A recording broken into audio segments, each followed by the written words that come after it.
Seeing goblins. Appreciating goblins. Succubus with goblins. And we don't want no problem. Okay, you're a goon. What's a goon?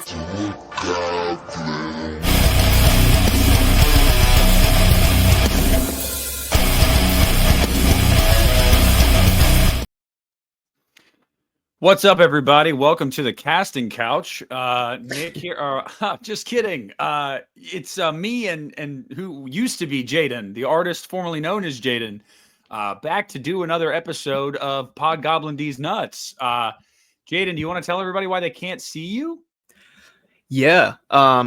So I have a webcam called the Nexigo or whatever. I've had it for 3 years, and this past week it shit the bed completely. I was a guest, or past week and a half, whatever. I was a guest on a podcast called Grindhouse Chic. I posted in our socials, but that was supposed to be a video podcast. Mid-recording, just started glitching out, and then I tried to turn it on today, and it's not working. So you guys get this beautiful image of this little hobgoblin guy, the podcast namesake. I mean, it pretty much just looks like you. Like, Yeah, I don't think they're gonna know the difference. No, they're gonna be like, "What are you talking about? I see Jaden. He's right there." He's just not wearing glasses. Yeah, you get the shit-eating grin. You should have photoshopped glasses onto him. I'm really disappointed in you. But yeah, guys, we're back. It's been a minute. I went on vacation for a week, and then I was also just pounding out. Dudes. Yeah, and Halloween videos. I was doing this series that everybody seemed to like, and they were like, "Give us more," and I was like, "Okay." And yeah, man. So, getting back into the swing of things, getting my last wisdom tooth pulled. If you guys are listening to this, God, I don't know. I will have already gotten it pulled by the time you guys listen to this. So, I am recovering currently as you're hearing this, unless you're listening on Patreon. So, got a lot to do over the next 24 hours, and I thought, might as well get this shit out of the way, satiate this bastard. But no, I'm actually really looking forward to this because Jaden and I did not see eye to eye on the new I Know What You Did Last Summer, and I cannot wait to take him back to the woodshed and bend him over with no lube. So, but Jaden, what are we talking about today? Like, what are we doing as a whole here? So, you guys have seen this. You guys have seen this on the podcast before, but we like to go into these different horror franchises, talk about each movie, give our personal rankings. And we talked about this, months in advance, but we're talking about the I Know What You Did Last Summer movies. We teased this before. Now there's 4 of them, which is, pretty dope. I'm excited, though. I know this is a franchise you and I both have nostalgia for. It's honestly weird that there's even a new one, but it's kind of cool that we're in this world now. But yeah, man, I'm excited. Yeah, see, I did my review for I Know What You Did Last Summer, 2025, and I said in it, hold on, let me get a little. Oh yeah, we got to get the sexual groovy with it. one. Yeah, I said in it, like, I've always been more of a Scream fan, and I always have been. But I have a lot of nostalgia for this franchise simply just because, like, I remember watching the first 2 movies on TV all the time as a young kid. And even back in the day, I remember being like, this isn't as good as Scream, but it's still fun. And I'm kind of still there with it. Like, even now, as in my 30s, I'm like, they're still fun. I don't think they're on the level of Scream, but they're still fun, and I was excited for a new movie because I want to be honest with you. Being someone that isn't in love with the franchise, I always like when it comes back after a long time because it's like maybe this new reinvention will actually make me really a lot more of a fan. And I'm happy to say that the new movie did do that for me. And I've actually noticed for people, it seems like, now that's not to say that people that, are big fans of the first 2, because don't worry, we'll talk about 3, didn't also like this one, but I've noticed it's been more the people that have been like, yeah, those 2 were fine, have actually liked this newer one better. And I think there's a reason for that, and I'm excited to get into that and talk about that. But what better way to start it off than with 1997's I Know What You Did Last Summer? I want to hear your first memory of seeing this movie and what you thought. So I've talked a lot about on the podcast how my sister introduced me to a lot of horror movies because she was a teenager, I was a kid. This is one that my mom actually introduced me to. She really loves she loved this era of teen slashers because she was like in her 20s. So she was like, I don't know, it was just vibing with her. But I Know What You Did Last Summer. She's always liked that more than Scream. She's actually in that camp. I'm not there. I'm with you. I'm a Scream guy. But I remember watching this probably when I was like 10 for the first time because she was like, it's not that bad. Like you can show it to a kid and it's like a kid that age, I feel like, and they'll be fine. It's not super scary. It's not super gory. There's no, from what I remember, there's no nudity or anything like that. But yeah, dude, I saw it pretty young and I watched it on TV like you did. I had an old DVD of it as well. And it's just the comfort movie for me. Like this is one that I can put on in the background or I can just put on randomly one time and have a good time with it. You know, it's not great. Did you say comfort or comfort? Comfort, yeah. Okay. This is I don't know, it's not like Scream, right? Where Scream I feel like is like just a great piece of film in general. Who is like it's just my quote unquote girlfriend. You can't see me doing the motion. Yeah. June's over, buddy. Yeah.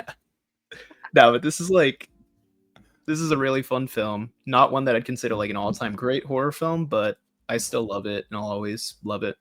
When's the last time you watched it? Did you watch it leading up to the new one? No, I didn't, but I watched it last year because I showed it to my niece. She's 18, so you know, felt like a good movie for us to watch together. Yeah, so I don't really remember when I first saw this. I probably saw it on TV, and I know I was a kid because the movie came out when I was 3 years old. So I definitely didn't see it that young, but I probably saw it a few years after that. And I remember I liked the twist of like who they thought they killed the entire time was not who they thought they killed. And also they didn't end up killing anyone actually. I really liked all that. I thought that was cool. I love the cast in this movie. Everybody knows what Jennifer Love Hewitt's nickname was, and rightfully so. Gorgeous, gorgeous woman. And let me just tell you something. Most of the performances in this movie are just fine. I think the only person that's actually like good is Sarah Michelle Gellar. But like Freddie Prinze Jr., he's never been a great actor. Like, let's just be real. And he's just fine in this movie. Jennifer Love Hewitt's fine in this movie. But I think the thing about it is like, it was just very much of its era. It was a very fun 90s slasher movie. It has one of the greatest chase sequences in a slasher movie with Helen Shivers' chase. That's just a really awesome scene.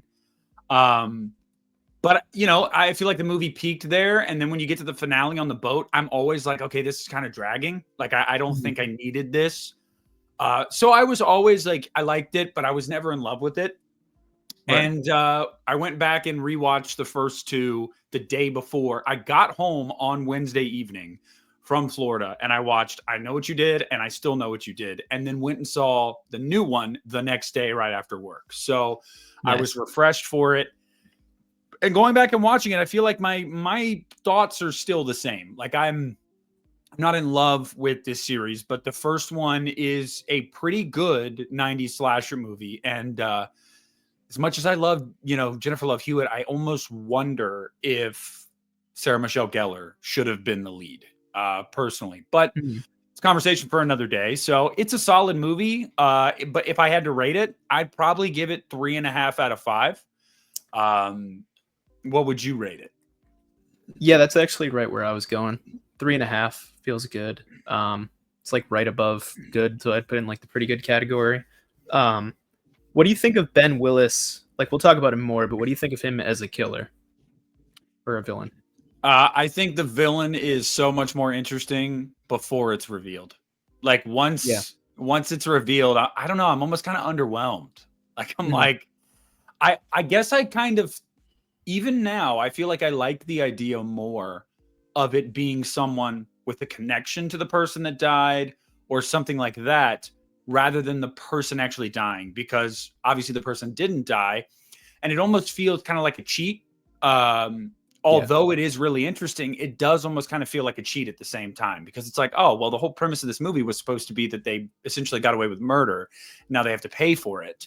And the third act of the movie says, no, they didn't. And then it's just kind of like, also, when you really think about the killer's motivation, it's like, you didn't die though. So like, why are you killing everyone? Like it's just, it's kind of weird. It's like, that's not enough to push you over the edge. Like, if anything, you had that psycho gene in you and that just activated it. You use that as an excuse.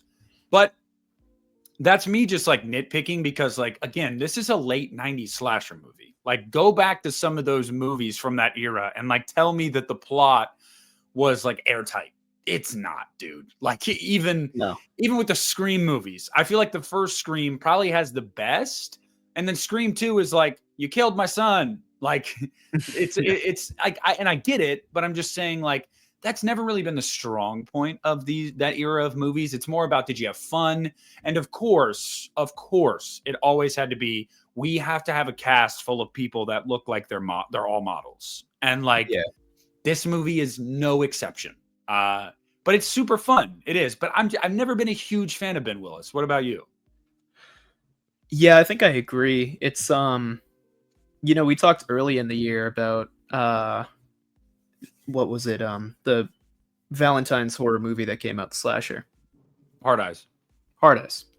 Where the reveal there, that's where it kind of goes downhill. I feel like, unfortunately, that's a lot of slashers where it's like a mystery the whole time.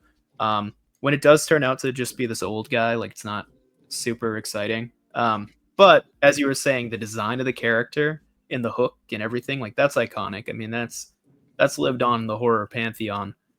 I just don't know if anybody outside of like hardcore horror fans like us would know that their name is Ben Willis, or know the actual guy. Like, they just think of the fisherman. I also love how, when I went back and watched this last week, I was like, I cannot believe this is how the movie like concludes. He's not dead. He just got his hand cut off and fell in the water. And Julie and Ray are basically like, it's over. Like, what? He fell like 10 feet off a boat into the water. He's not dead. Now, obviously, they were doing it on purpose because they were hoping this would be a franchise that they could obviously sequelize. But like, I was just like, dude, if that were me, I'd be like, all right, let's stop the boat. Let's wait to see where he surfaces, and let's put a harpoon in his head. Like, he's not dead. It's just crazy, because it's like, he came after you left him in the water once already. Do you really think that this is going to be over if you just go, all right, we're going home now? No, he's just going to come back. It's a really weird ending. Really weird. It is, yeah. The final like stinger at the end is cool though. Whether you think it's a dream or real, or there's a lot of thoughts. Well, it has to be a dream. I mean, it has to be a dream now. Yeah. With I Still Know and with the 2025 movie, like, it has to be a dream, because it just like the ending of I Still Know has to be a dream as well. Because how do you canonize that? You really can't. So I guess the explanation for that is just like, Julie's just like fucked up and has PTSD, and she's like seeing shit now, which is fine. I'm cool with that. But yeah, dude, I mean, I want to ask you though, what do you think it is about the legacy of this movie that has created such a rabid fan base? Because it's a series that only has 2 movies that people even really knew about, and they're over 20 years old now. The third movie went straight to video in the mid 2000s, and half the people don't even know it exists because there's really nothing to do with those 2 movies. And like, what do you think it is? Because like, it seems like the era of I Know What You Did Last Summer was like 2 years, and then it was gone, done. But like, and it's not like Halloween or Nightmare or Scream or anything like that. The fan base isn't that rabid, but there is a fan base for this series. I think it's a couple of things. I think it being the first major film to come off of Scream definitely helped it. Like, it was the year after Scream, in the year of Scream 2. So I think that helps. I think the cast, I mean, everybody in that movie was popular at the time, and for the next like 10 years after, we're in a bunch of shit. The the name is very catchy. Like I know you did last summer. Like that rings. Um, Also, yeah, again, the Fisherman, just a great looking design. Um, Other than that, I don't know, honestly. Like, because like you said, the performances aren't that special The outside of music, Sarah. like the Yeah, score is not really memorable. Like it's, no, you know, and Ben Willis, I like feel like once he's unmasked, isn't that interesting of a villain anymore. So it's like, no, I really do think it probably is the cast, and it was just the era. Like that yeah, cast, and also it's got goodwill because Freddie Prinze and Sarah Michelle Gellar are still together, and they met on the set of this movie, so that's really cool. I think that's kind of taken on a life of its own. mhm, Um, but yeah, it's got a fan base, man. It's got enough of a fan base where Sony thought that it would be profitable to bring it back, and they were right to an extent, and we'll talk about that later. yeah, But it's definitely not the type of franchise that's gonna, everybody's gonna drop everything they're doing to go see it. It's just not that, and I think you saw that with this opening weekend of the most recent movie. But yeah, regardless, so all right, we both give it 3.5. We somewhat understand the following for it and the love for it, and we agree mostly with everybody. But then we get to the sequel a year later. I mm, still know what you did last summer, and Jaden, when I went back and watched, no, you go ahead, you take it, Well, all right. hold on. Before you take it, I just want to say, when I went back and So rewatched these movies last week, it was crazy how much hotter Jennifer Love Hewitt was in this movie than she was in the first yeah, movie. But yeah, all oh right, go yeah, ahead. yeah. So I still know. This was not one my mom showed me because so I actually saw the new one with her, and I'll talk more about that. But she had totally forgot that this movie existed, and I'm not entirely sure she ever saw it. So this was one I just caught on demand, like a lot of horror movies I did back in the day. Um, and I remember thinking it was really fun, and I still think that. And I'll be honest, I think it's more fun than the original film. Not necessarily a better slasher, but just the setting. I like Brandy a lot in this movie. Um, there's just a lot going for this movie that makes it a much more enjoyable and breezy watch. Um, and that's why I'm kind of more likely to revisit it, even though I do love both of them. Uh, but yeah, honestly, if I'm going rating wise too, like I'm probably going 3.5 as well because it's so close to that first one with me. Um, I think the whole son of Ben Willis is dumb. Like I think everybody knows that's dumb, but so many movies have done that in the past, and it doesn't really stop my love for them either. So I can forgive it, especially with the cool like Bahamas setting and the new characters that are actually interesting and likable. Jeffrey Combs is in it, which is a cool little role for him. But yeah, man, this is a fun one. This is just popcorn fun. Yeah, that's kind that's kind of where I'm at with this movie. Going back and watching it back to back with the first one, I was reminded of there's definitely a precipitous drop in quality. It is not as good of a Mm, movie as the first movie. It's just a fact. Like on a technical level, it's not.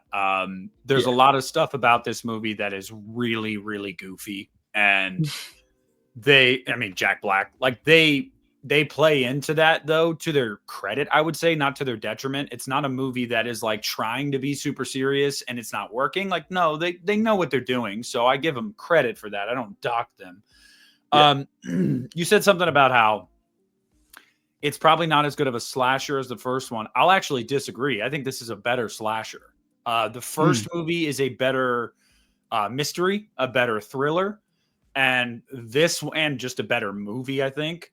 This yeah. one is a better slasher movie. There's a higher body count. The blood is upped, definitely. You get to see boobies in this movie, guys. Okay, Jennifer Love Hewitt wearing a white robe, and she's soaking wet. All right, look, yeah. Anyway, they have a lot more of the slasher tropes in this movie, and they really, really play into it. And I think that was because the first one was such a hit. And what do sequels do? Well, they up the ante after that. Look at Halloween 2. Like it's something that you do when you're sequelizing. So I would say that this is a better slasher. I'd actually say the performances are better in this movie too, but it's not a better movie. I think the mystery element being gone in this movie kind of hurts it. This is supposed to be a whodunit, and we all knew Ben Willis wasn't dead. I mean, you just talked about how I reacted to the ending of the first one. He was not dead. So the fact that a killing spree was happening again, person dressed up the same way, going after Julie James, like, it's Ben Willis, like, we know. And I feel like that hurts the movie somewhat. I also think the fact that they, like I said, it's to their credit that they knew what they were doing, but that doesn't mean that it all should have been so goofy. I just feel like it's a breezy watch. It's easy to get through, but the surprises are not there. You don't get enough Freddie Prinze in this movie. You really, really don't. I actually kind of hate what they do with his character in this movie. He doesn't show up till literally the very end. Now, sure, you have a couple scenes of him peppered throughout the movie, but very short scenes. It's almost like Freddie Prinze was shooting something else, and they were like, well, we need you. So can we do like a couple pickup shots basically of you? It's like, oh yeah, cool. Because Julie's the only character we really know and are invested in this movie. That's not to say you don't end up liking Brandy, because I do as well. But like, you're getting to know new characters and you're almost just kind of like, well, I don't have an attachment to you because you weren't in the first movie and I know you're going to die. So it's just kind of like, whatever. It's a fun movie though. But I will say it is a better slasher movie than the first one. A lot more blood, a lot more inventiveness with the kills, I think. I would give this one 2.5 out of 5. It's a fun time. It's a fun time, and it's a good slasher, but it's not a great movie. And I don't know. I feel like not having, again, man, it's just a sticking point for me. Ray should have been in the movie more. He really, really should have. Yeah, he should have. Know. Yeah, I mean, you were talking about how not having the like surprise or mystery element hurts this movie, and I do agree. But I also think, I don't think they really could have done anything that would have been satisfying, even if they went that route.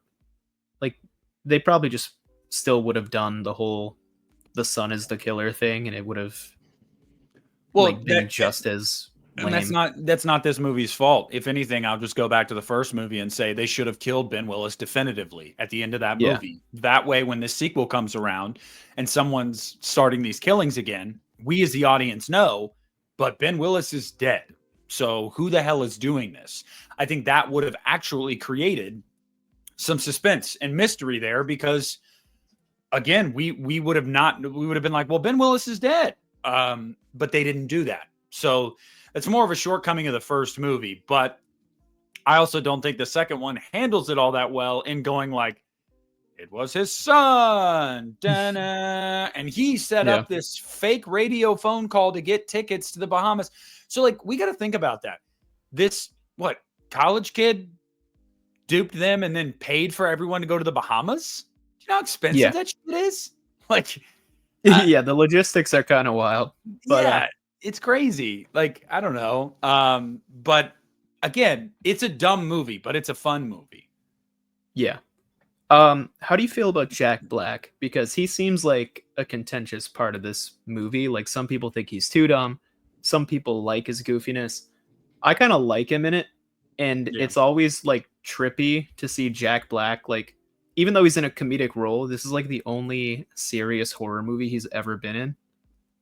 So it is trippy to see him in it, but I don't know. I dig him. I like him in this movie too.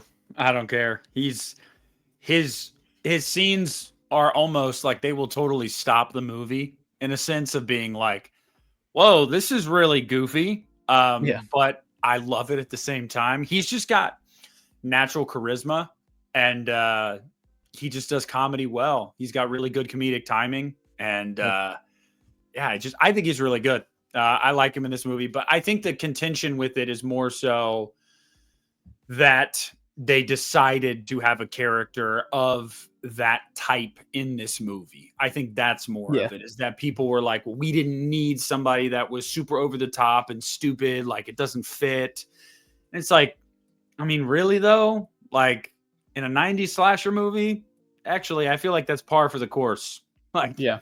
I don't know. Scream had Tatum and Randy. It's just kind of like, I don't know. That makes sense to me personally, but Yeah. whatever. Jack Black haters, I guess they're a thing for this movie, which is weird, but yeah, that's where I stand. So we have to move on to your favorite I Know What You Did Last Summer movie.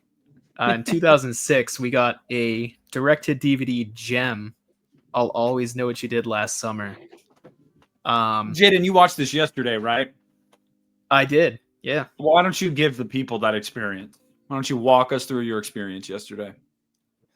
So I was a bit doom and gloom going into watching it, and I was like, oh, fuck, dude, I'm really going to have to sit through 90 minutes of this shit, because, everybody for years, anytime I've ever heard about this movie, it's one of the worst horror sequels of all time. It's garbage. It's dog shit. It's irredeemable. I used to watch Dead Meat, the YouTube channel, and he shat on it endlessly as like one of his least favorite movies. So I always had this image in my mind, like this is going to be one of the worst movies I've ever seen. And as I was watching it, I never felt that. And I'm not going to say that I love this movie, because I don't. But I think the hate for it is a bit overstated. And I feel like people that say it's one of the worst horror sequels of all time, I'm like, buddy, Texas Chainsaw: The Next Generation does exist. Seed of Chucky does exist. There are worse sequels in horror franchises, in my mind, than this movie. And it's not, from a filmmaking aspect, whatever, it's mediocre. It just feels like a generic 2000s direct-to-DVD slasher with the name attached to it. Like, there's nothing truly offensive about this movie to me. Like, I'd probably give it like a 2 or 2.5. Oh, wow. Fuck. Yeah. Jesus Christ. Well, we grade on a different scale, because you gave I Still Know 2.5, and that kind of hurt me a bit. That's fair. I don't know, dude. That is a drop in quality from the first movie. It is a drop in quality. Oh my God. You would even flirt with a 2 for this movie? Yeah, dude. Okay, listen to everybody listening right now that's probably pissed at Jaden for what he just said. Let me just tell Jaden why he's wrong. First and foremost, the title of this movie is called I'll Always Know What You Did Last Summer.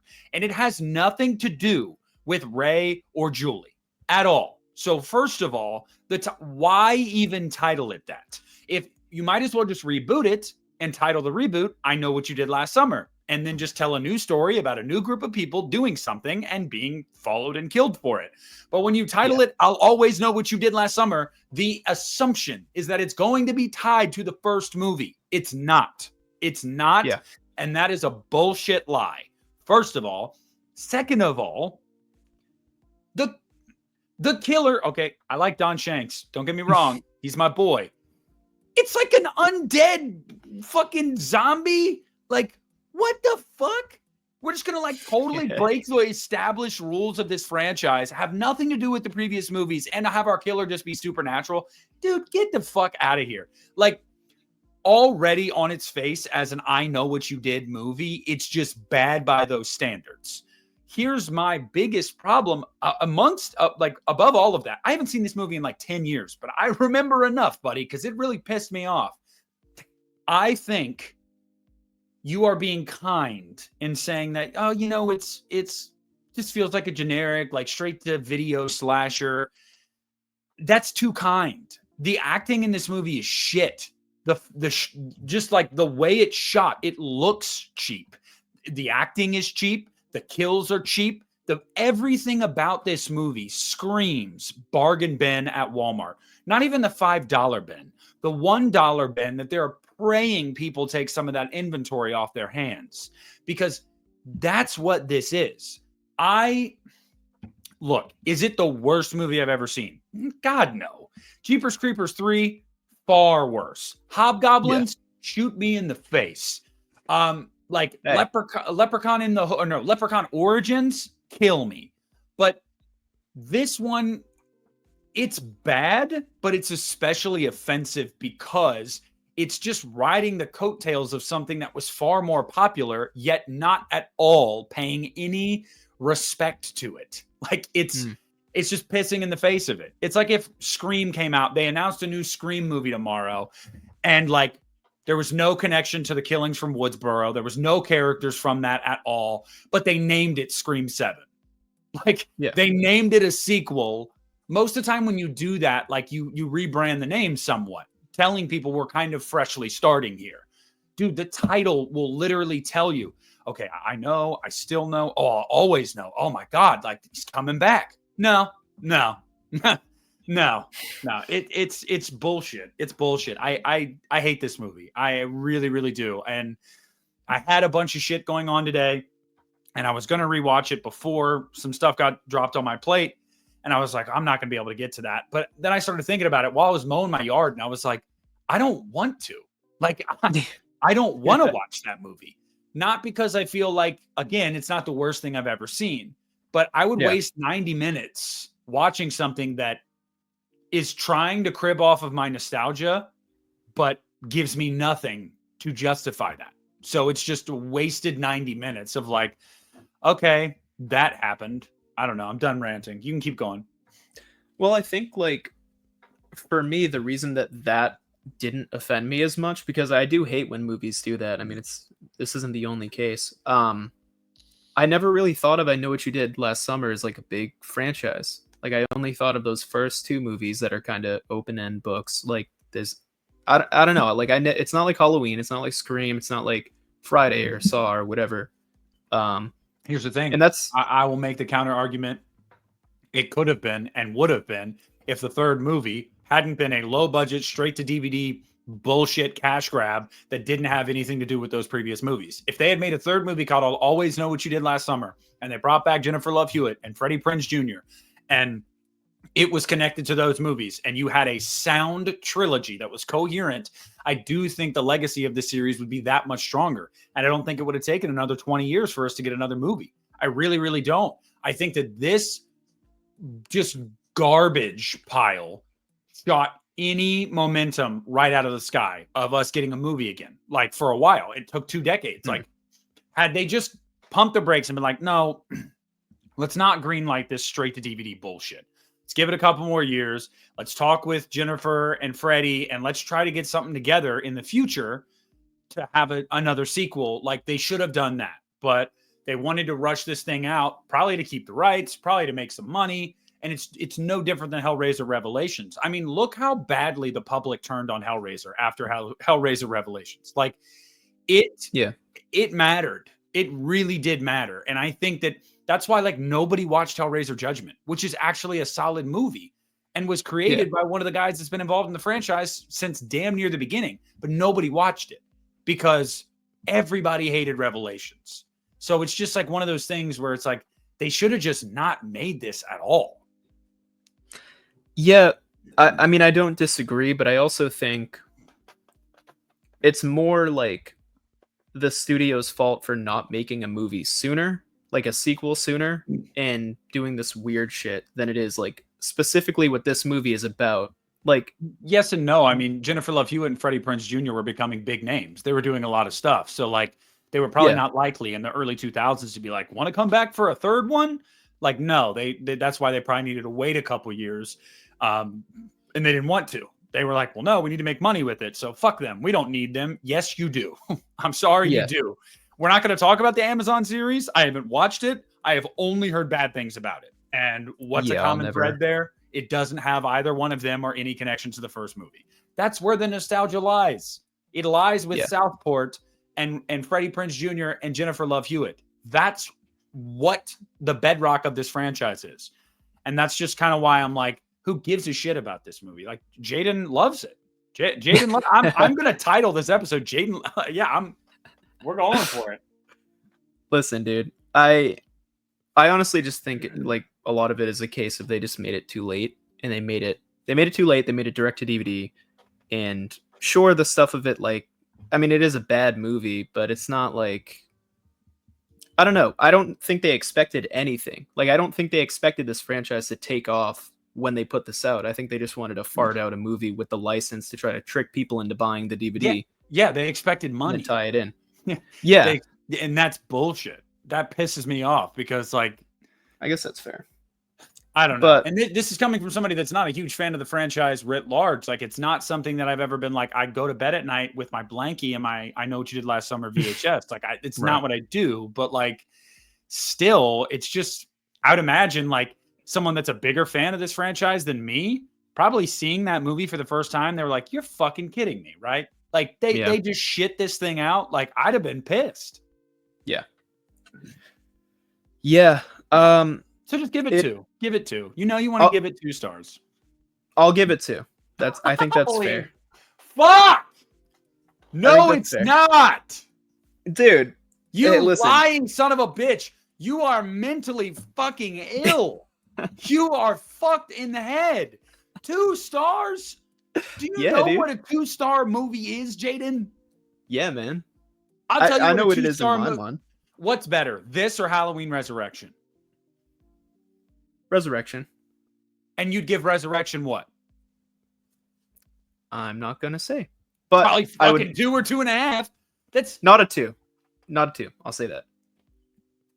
what? I wouldn't give Resurrection a 2. But you just said it's better than this, and you gave this 2. Yeah, So Resurrection would get a 2.5? maybe. Get the fuck out of here. Get the fuck out. Oh my God. Okay. But all right. I know what Yeah, the yeah. title of this video is. I know what the title is. This is absurd. Mental illness is real, guys. Check on your friends. so yeah, the only other No, sicko, not yeah. No. I can't imagine there's anybody out there that loves this movie. I think the only did have a one. comment. I had a comment on Oh, my no. review of the new one. Someone was like, I'll always know was better than this movie. And I was like, oh, you get the fuck out of here right now. You lying sack of shit. Yeah, Like, I can imagine like Mark from Saturn Video liking this movie, but any normal No. person probably not. no. First of all, Mark is listening right now. Mark does not like this movie.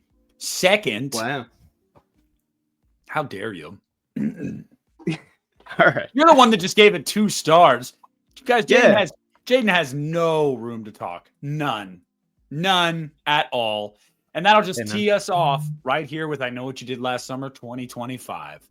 They Yeah, buddy. waited, let's be real, 19 years. Well, about 30 if we're being real, because that one doesn't count. Sure. 27 years, just like Pennywise, every 27 years, I Know What You Did Last Summer comes back. And this is the next 90s slasher movie to get the requel treatment. Now, Yep. I did not expect this movie to be the lightning rod of conversation that it has become online. And it has, which is kind of crazy. Because one, the fan base for this series just isn't as big as most franchises. So that shocks me in and of itself. But two, in watching this movie, I didn't find anything in it that I was like, oh, it wasn't like Halloween Ends, where it's like, oh, I can see, I guess there's one thing, and we will talk about that as we go through this, that could surprise people and maybe feel some type of way. But like, I didn't think it was all that egregious personally, but the conversation about this movie has been wild. And of course, I was waiting for this little bitch to text me after he got done seeing it. And oh, buddy, did he, sending me message after message about how much he hated it, essentially. And I think what I said to you was I could not disagree more. Like, I just, I don't know what else to say. I couldn't disagree more. So Jaden, why don't you tell everybody about your experience with I Know What You Did Last Summer 2025, you fucking twat waffle.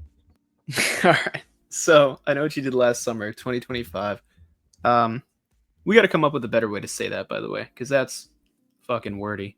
But I saw this with my mom because, again, she loved that first movie. She was very excited for this one to come out, and she asked me if I wanted to see it. I was like, hell yeah. I was going to see it regardless. Might as well. And she loved it. She had a lot of fun with it. I don't hate it, as Nick said. I've come up a bit on it, but at the same time, I'm not in love with the movie either. I still like it less than the original too. Don't let him lie to you. Hold on. Let's see. Holy fuck. I know what you did was so ass. LMAO. Bro, that was like sitcom level cheesy. Shit was just weird. Main cast is fucking terrible. Yeah, guys.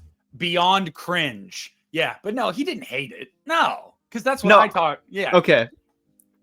Now here's where I explain myself, because first of all, that's all right out of the theater, like 5 minutes getting out of the movie theater. So very knee-jerk reaction. But at the same time, as I thought of all those things, I didn't disagree with any of them, but the movie was also fun.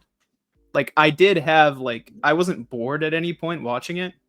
There were a fair amount of points where I was kind of cringing because some of the dialogue I just think is written poorly, or I would argue that's intentional, personally, but sure. But it just didn't work for me. And there are a lot of jokes that don't land, in my opinion. There are some that do. Like, I did laugh at parts of it, but there are a lot of jokes that don't land.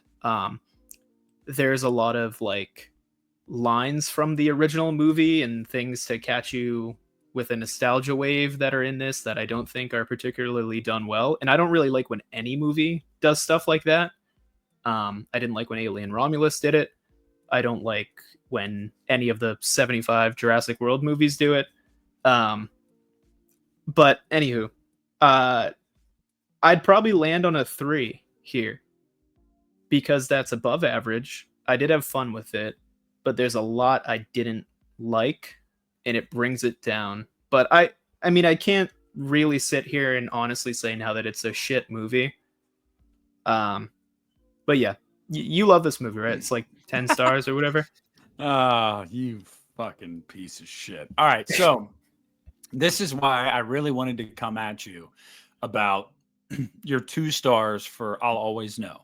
Because if you look at these 2 movies side by side, and you try to tell me it's a star rating difference between the 2, you are a goddamn liar. Like, you can give this movie 3, that's fine, but then I'll Always Know needs at least at best a 1.5. At best, this movie is at least twice as good as that movie. At the very least. But I'll digress on that. I did not love this movie. I'm very careful about saying that about movies. I remember actually saying I really, really enjoyed it. This was a 4 out of 5 for me. And it actually was teetering on 3 territory. Like, pretty much throughout the entire movie, I was like, it's a bit above average. Like, I'm not disliking it. I'm not loving it. I'm not hating my time in the theater, basically. And then the third act is what actually sent it over for me, where I was like, okay, yeah, I dug that.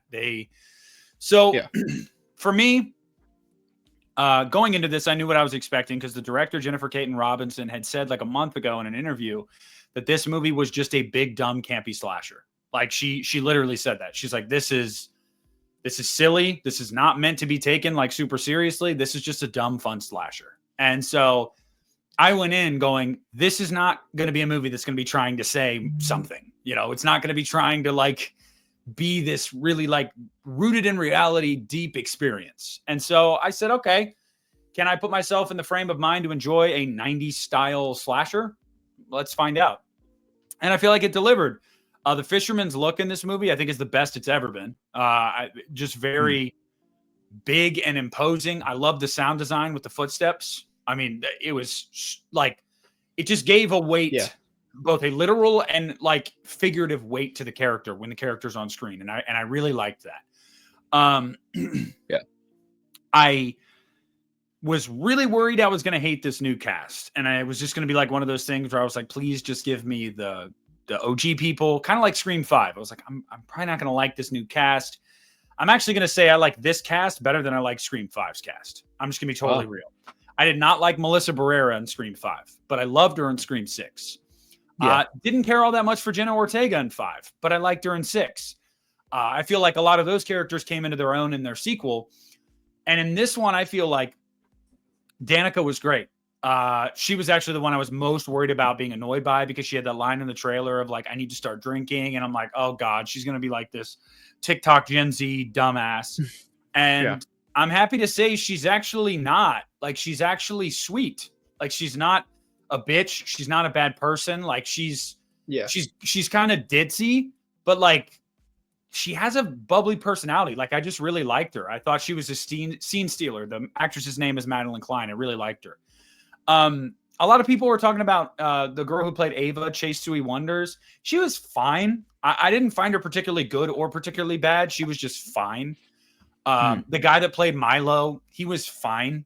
But the guy that played Teddy, I think his first name is Tyreek. I actually really liked him. Like I was surprised how much I liked him because he's like that prototypical like douchebag, like the Ryan Philippe role from the first movie in a lot of ways. Yep. I liked him. I was like, okay, like this guy, I don't know. He had presence on screen. So I mostly liked the new cast. Buddy, Freddie Prinze Jr. still just not a great actor. There's moments where he's delivering lines and you're like, oh, you're trying. I appreciate that you're trying. Jennifer Love Hewitt's really good in this movie. She really, really is. The only problem is I just don't think you get enough of her. But I really liked when she was on screen. She's a very good actress. She's definitely kind of grown into her own. I honestly didn't find the movie all that funny. Maybe it was trying to be funny and it just didn't work a lot on me. There was a couple moments I found funny, but I also didn't find the comedy to be so overbearing that it knocked the movie down. Like just because I didn't find it funny didn't mean that it hurt the movie.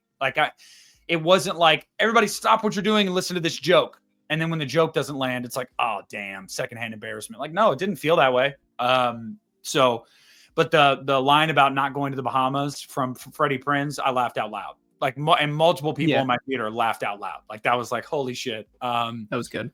But I dug it, man. I had a really good time. Some complaints I had, I wasn't a huge fan of the pacing in the first act. I felt like it dragged a little bit. I know you're trying to get to know these characters, but like, I really don't care all that much. I'll be totally honest. I don't like how they all just kind of up and dipped, even though they didn't kill anyone, even if that person, that person ended up dying. But like, even if whether they had or hadn't ended up dying, they didn't kill that person. So it was just kind of like, I don't know. That was kind of weird to me.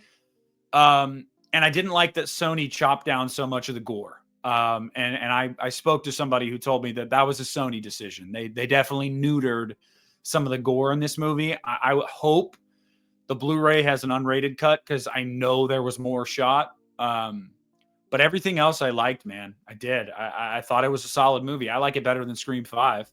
I don't like it better than Scream 6, but I like it better than Scream 5. Yeah, that's interesting. I might agree with you because Scream 5 has kind of gone down in my opinion as well. But in terms of the main cast, I do think Danica is the one that stood out. There were a lot of her lines and jokes that I found to be a bit too cringy. But like the character itself is definitely like flipping a stereotype on its head, which I do appreciate.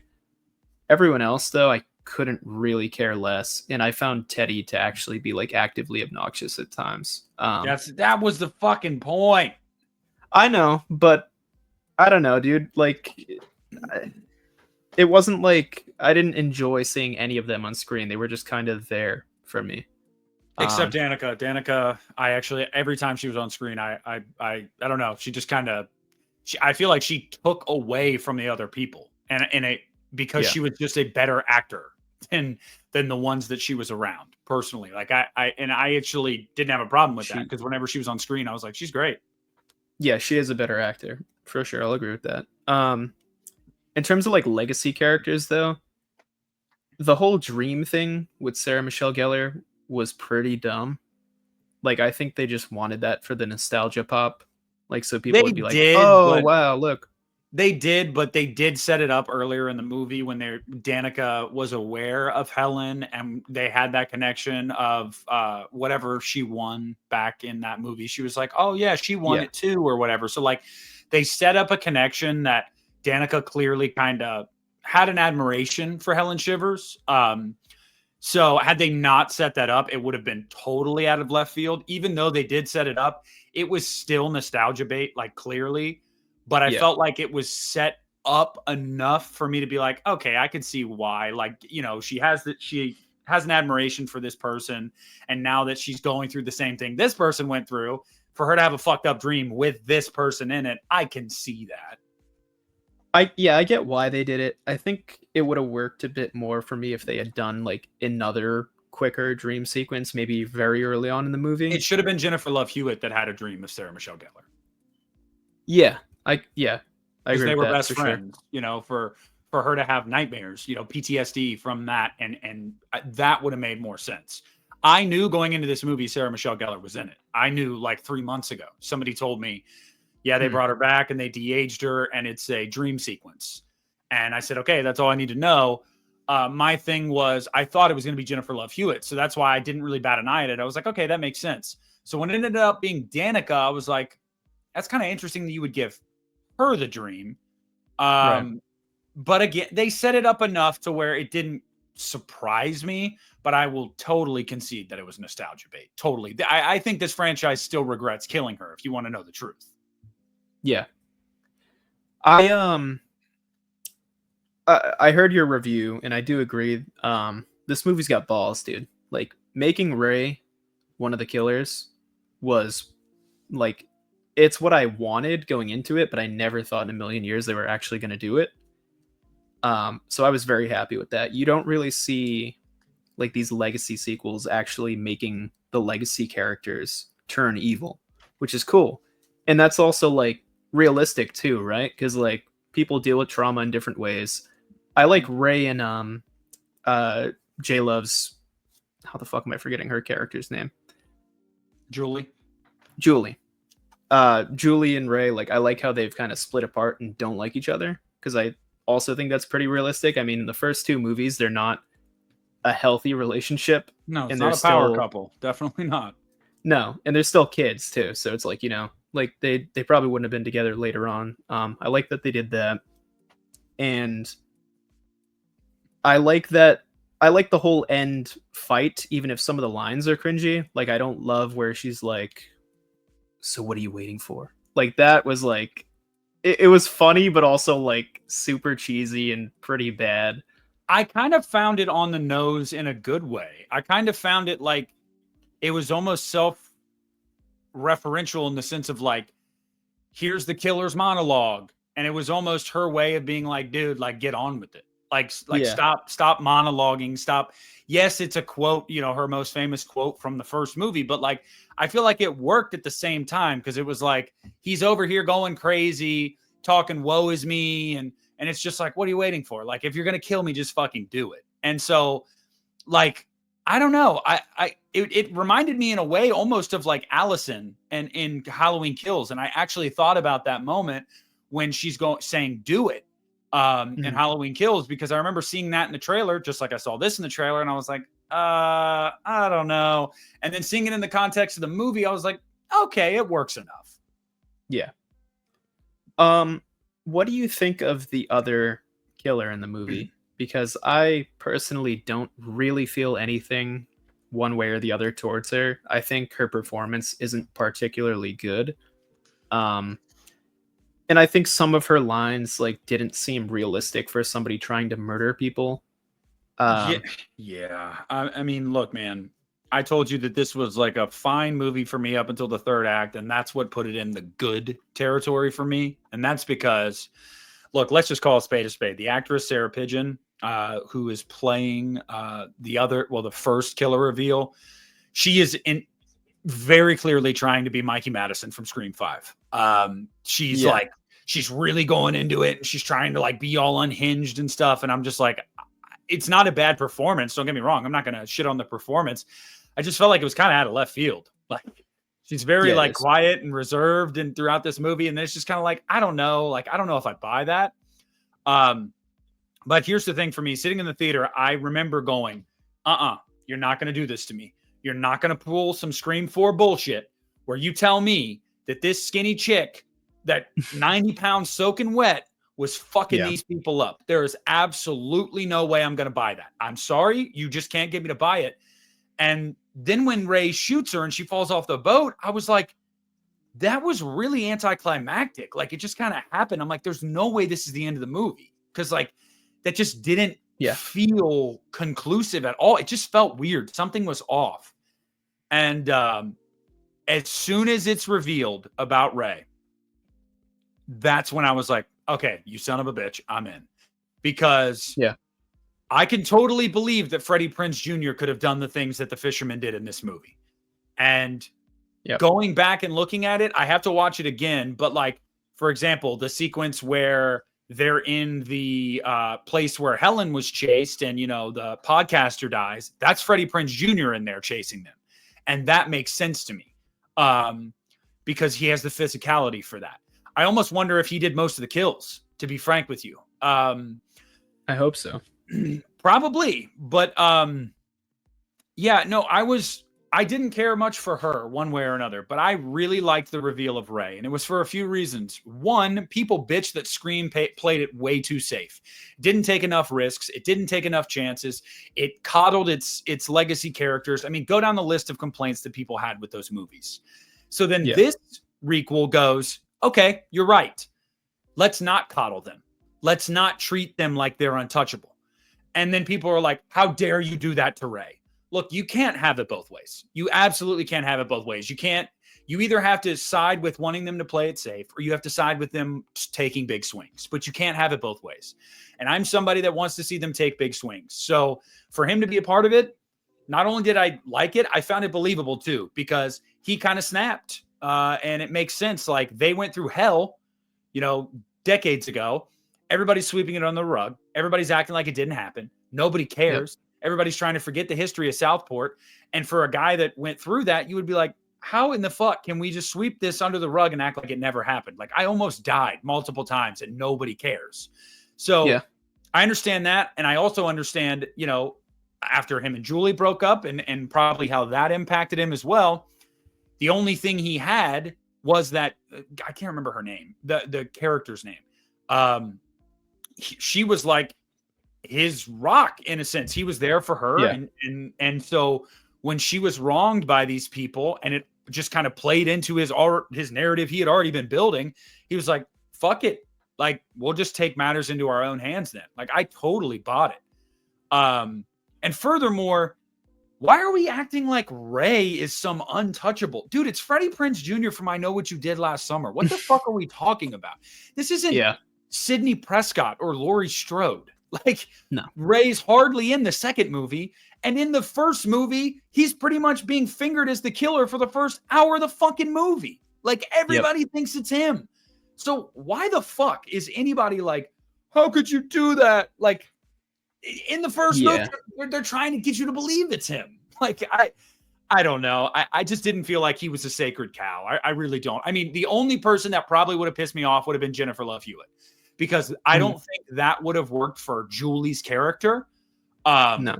But Rey's, I buy it. I buy it. Yeah, me too. Me too. Let's talk about the post-credit scene for a sec. I just do want to say really quick, the best bit of acting that Freddie Prinze Jr. did in this movie was when he was going like manic at the end. That was his best acting. Yeah, I agree. So yeah, the post-credit scene, we see Brandy, which was I knew about pretty that awesome. Going in, I knew she was going to be in the post-credits. So I had told some people stay for the post-credits scene, and then the actress, she kind of spoiled it. Because she, like, Thursday night, I think she tweeted like a picture of her holding her ticket in front of the movie poster and said, "You're going to have to go see the movie." I'm like, you're spoiling this day of release. Yeah. There were teases leading up, and I was hoping that they would do it. But as we were watching the movie, I thought they wrote it off when they said the line of, "I can't talk about the Bahamas, whatever, for legal reasons," like the joke. I thought they were saying like that movie doesn't exist. And maybe they were, and maybe Brandy's still. I don't really know what they were trying to do with that, but well, no, because remember in the post-credit scene, her husband literally says that's your college roommate, right? So yeah, like that movie is canon. Yeah. But I just thought it was cool they brought her back. I didn't expect it. She still looks great. I mean, Brandy's gorgeous, dude. And if we do get a sequel, which we can talk about after, I hope she's a big part of it because they do tease that. I couldn't really care less if the 2 young girls are in it, but I would assume they would be.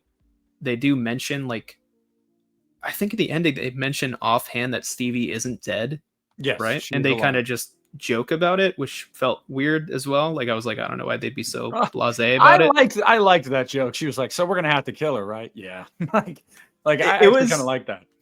it was funny, but I was like, is that really like with I would how assume- traumatic? I would assume she's in custody. That's how they know she's alive. Like Ah. I would assume, because how else would you know she's alive? Like Yeah. it's. I think she probably got apprehended. Apprehended, and they were like, Mhm. I said that right? Yeah, yeah. Yeah, you did. Whatever. I don't know. My brain's like farting right now. But yeah, I think she probably just got like arrested, and they were like, oh well, we're gonna have to kill her. But Yeah. as far as the credit scene goes for me, man, I got to be totally honest with you. That setup is way more interesting to me than anything in this first movie. Like, Yeah. I'm gonna be real with you. If I know the sequel is going to be centered around J-Love and Brandy going after Stevie, oh fuck yeah, dude! Like, Yep. that's something different for this series, hunting down this person. And to know that 2 legacy characters would be front and center and not be background characters, sign me up. I'm all about that. I loved it. Me too. So do you think it's getting a sequel? So, director Jennifer Caton Robinson did an Ask Me Anything on Reddit on Saturday afternoon. And I didn't see it until an hour after it happened. And I was like, fuck, I would have been a part of it and asked her a question.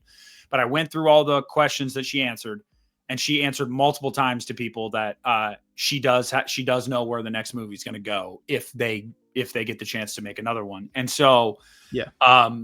And someone even asked, I think something along the lines of like, does that post-credit scene set up where a sequel would go? And she literally just said yes. So that tells me that, yeah, that would be the plot of the next movie.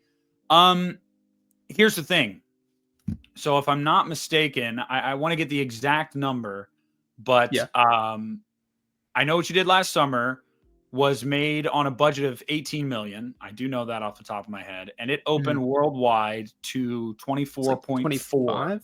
Oh, okay. Yeah, 24.4 million. So when you're looking at the general rule of thumb for any movie, that would lead you to believe that after its second weekend, this upcoming weekend, it's going to be in the profit margin. This movie's going to be profitable in theaters. The question is, does Sony see this as enough of a profit and enough justification to make a sequel to it?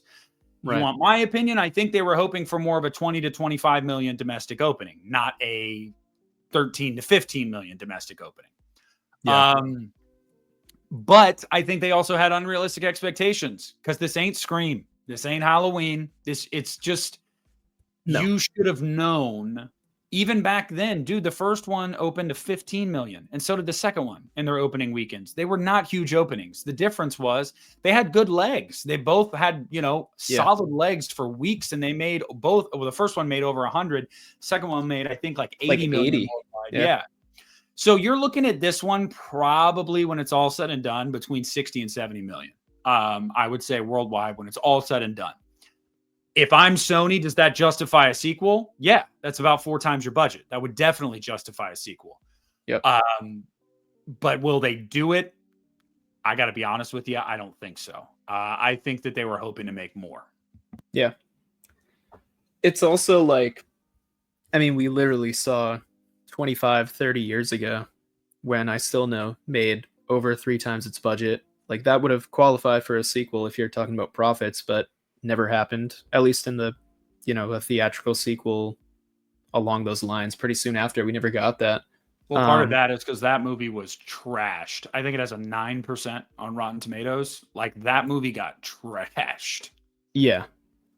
So this one definitely seems more favorable, but the thing is, dude, like we thought Saw 11 was a surefire thing, and we know now it's happening. But before Blumhouse acquired Saw, we don't was know looking that. pretty. We don't know. Well, that Saw. We just know guess we're going to that's get true. another Saw movie, but it's probably going to be a reboot.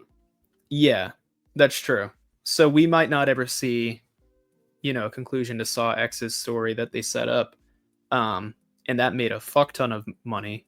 So I guess I just don't really trust modern studios to really like keep making sequels for a lot of these franchises, like unless you're a Halloween or Scream. I'm 50-50 on it. I hope it happens because like you said, I do think the premise of what this new one could be is way more interesting than this one was. And that's not to say this one's bad, but still. But yeah, I don't know. I think that Sony was hoping to make 100 million with this movie. And I don't think that at the time it would have been an unrealistic hope. Like, I really don't. Like, you could have convinced me, like, yeah, they could probably make 100 million worldwide. But the problem was they did not really market this movie all that well. Like, I'm going to be totally honest with you. I only ever saw the trailer in theaters. Yeah. No real tie-ins on social media, no commercials on, TV ads when I'm watching Netflix or whatever, not Netflix, like Hulu and Max and stuff. So I just didn't really see the groundswell that was there with like Scream 6 and maybe that was Sony's decision on purpose. Don't put a lot of money into the marketing because we can save that money. This movie can be that much more profitable. I mean, maybe that was a conscious decision, but also it's much more of a niche franchise. It's just never been that big. So if you spent 18 and you're going to make at least 3 times that back, like if you can triple your money with anything in life, it was a good gamble, like 100%. But I guess Sony would just have to think, well, then the rule of thumb is usually sequels. You're going to underperform your last one. A lot of time, horror sequels, at least, you're going to underperform the last movie. That normally happens. So if this one was only a modest success, the next one will probably make a little bit less unless it's way better and has great word of mouth, whatever that is. So maybe they don't do it. But then I got to look at a movie like Thanksgiving, where Thanksgiving was also, if I'm not mistaken, that was Sony and Spyglass. And and that movie was made on a budget of, let's look at it. The budget was 15 million and it made 46.6, and that got a sequel. Now that sequel hasn't started filming yet, but we do know it's happening. It's been greenlit and the script is written. So they made 3 times their budget with that one. Well, they're going to do that with this one too. So it almost makes you wonder, like, will they greenlight a sequel anyway? Part of me hopes that the director really pushes hard for it because she's clearly a fan. Love or hate this movie, she's clearly a fan of this series. She peppered a bunch of stuff throughout this movie to where you were like, yeah, she gets the series. So hopefully she pushes hard for it solely just to be able to get that movie with Brandy and Jennifer Love Hewitt at the core of it. Just to at least have that movie. But I don't know. You ask me right now, I'd say 60-40, leaning 60 to no. But I mean, we'll see, because I just don't see this thing having much legs, man. I'm going to be honest with you. Fantastic Four opens this weekend, and you've already got Superman, which Superman's box office has been great. The legs on that thing are really good. And the reviews for Fantastic Four are really good. So that's probably going to have good legs too. This one opened to 13 million last weekend. You're probably going to see it do 5 or 6 million this weekend, and then probably 3 million the following weekend. So I just don't see the legs. So I don't know. Yeah, I agree. It could get buried. We got Together coming out to the Neon film, which I think has been already marketing a bit better than this one. I mean, they're doing a bunch of stuff on socials, getting people interested. That movie looks great. I cannot wait. It does. Yeah, me too. Every time I see a trailer for it, I'm just like, about to bust. Like it's crazy. Yeah, man. So then let's do it. Let's do it. Let's rank the franchise. No suspense here, everybody. Well, actually, maybe surprising to some of you guys. Yeah. I'll Always Know What You Did Last Summer is in 4th place because it is a sterling piece of dog shit. After that is I Still Know What You Did Last Summer, a very fun slasher, but a so-so film. Let's be real. 2nd place is I Know What You Did Last Summer, 1997. Wow. Yes. I think the thing that puts my number 1, which is I Know What You Did Last Summer 2025, over the first movie is I much preferred the third act of this movie. I actually felt like the third act of this movie brought this movie together for me, whereas I felt like the third act of the 97 movie almost was underwhelming. So, yeah, that's my ranking. This is my favorite I Know What You Did Last Summer movie. But that being said, guys, this is a 4-star movie for me. It's not critical acclaim by any means. If you do that by a percentage, that would be a B. You know, like I really liked it. I wasn't in love with it, but I really liked it. This is not a franchise I'm in love with. I like it. Yeah, that's where I'm at with it. All right. So for me, I mean, even though I didn't hate it as much as Nick, you can't not put I'll Always Know What You Did Last Summer at last. Are you sure you can't? Are you sure you can't? I thought you might have put that at number 1. You know what, dude? It's number 1. No, it's number 4. After that, though, I Know What You Did Last Summer 2025. We talked about it. I think it's a 3 for me. It's above average. I like it. I don't love it. I'm going to tell you, Jaden, I think you're going to like this movie as the years go on more. I actually do. I think that this is going to be one of those movies like 2 years from now. You're like, you just watch the Blu-ray again for like the 4th time. And you're like, you know what? I think I like that movie more than I did when I first saw it. Like, I really just see it being that way, but we'll see. You might be right. I'm willing to give it a chance. Number 2 today, because as I said, this kind of flips on the day. I'm going to go with I Still Know What You Did Last Summer. I do find it more fun, but as we talked about, it's not as good of a movie. And that first one just has like, I don't know, man. There's so much that I remember from that first movie. And I guess there's not as much I remember from the second one. So no surprise, my top number 1 in this franchise is the original 1997 I Know What You Did Last Summer. Classic of the 90s teen slashers. Great mystery. Iconic kill with Sarah Michelle Gellar. Love it. Now here's the hard question for you. Yeah. Are any of the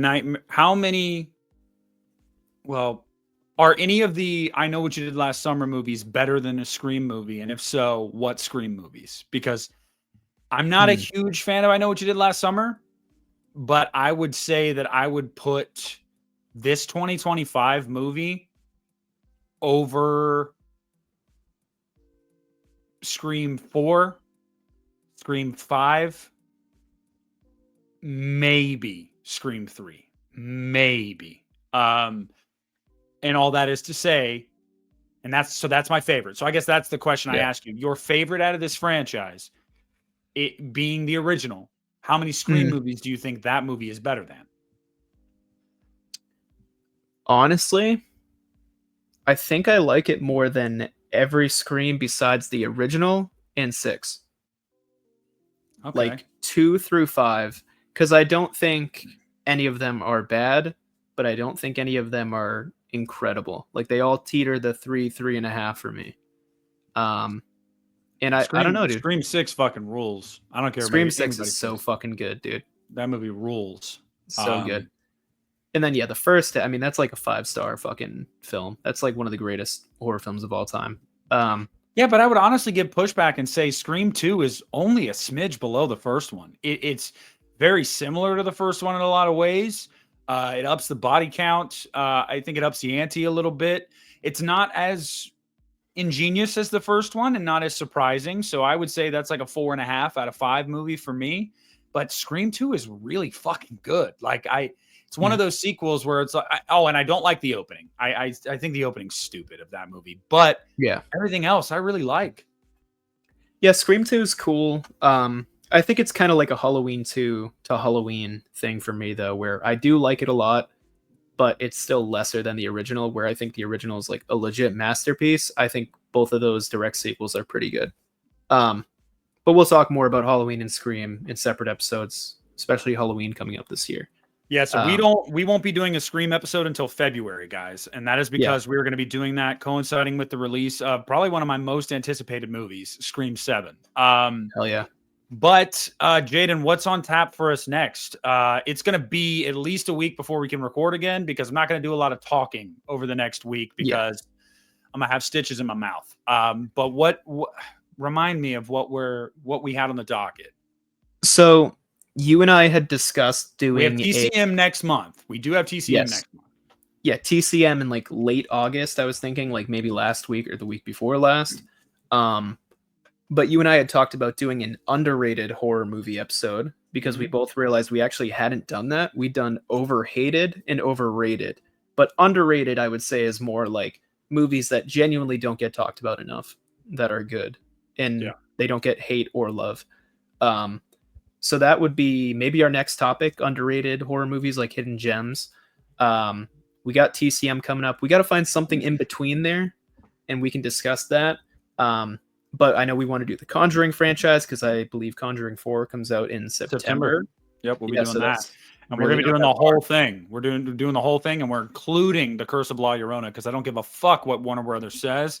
That is part of the universe. Okay, it just is. You have the same priest from fucking Annabelle in that movie, and he's the same character. Like, it's in the same universe. Shut up. But yeah. So we'll be doing that in September. But all right, cool. So then the next one's going to be underrated.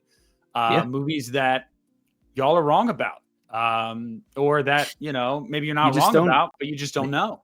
Yeah. So we'll be doing that. So cool, good shit, man.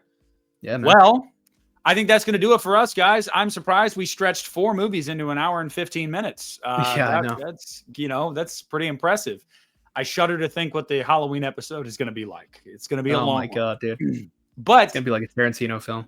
Yeah, strap in for it. Yeah, we're going to be licking toes. So yeah. Shout out to all you guys.